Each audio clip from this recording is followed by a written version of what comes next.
John Davison Rockefeller was an American industrialist and philanthropist born in 1839. He was the founder of the Standard Oil Company, which conquered the oil industry. He ran this company with all his effort and power until the day he retired. As all this oil started to get more popular, he became one of the richest men in history. He spent his last 40 years after his retirement as a philanthropist and donated a lot of his money to charity. He founded many different universities and he dedicated time to support churches.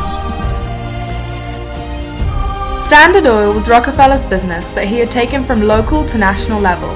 He founded the company as a partnership with his brother William Rockefeller, Samuel Andrews, and several others in 1870. It rapidly spread through Cleveland and then throughout the northeast of the US, effectively using vicious business tactics to destroy competition.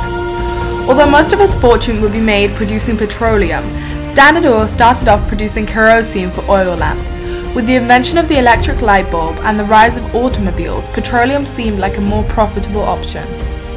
The company expanded with first horizontal and then vertical integration. Rockefeller was famous for using vertical integration by taking over the entire supply chain of oil and manipulating oil prices to drive other companies to bankruptcy. This meant that he could buy them cheaply. By 1911, Standard Oil was considered an illegal monopoly and was split into 33 smaller companies. This caused Rockefeller to become the richest man in the world. His oil business gave Rockefeller a great platform, but he didn't stop there. Not only did he expand into iron, copper and coal and shipping, but by 1913 he was declared the world's first billionaire. This was all because of Standard Oil, one of the most successful companies of that time. By 1879, the company was said to control around 90% of all US oil. Rockefeller was a superb business leader who knew exactly what he was doing. Rockefeller died in 1937 and was considered one of the greatest businessmen and philanthropists of his time. However, he was also considered a robber baron, which affected the way people thought of him in a negative way.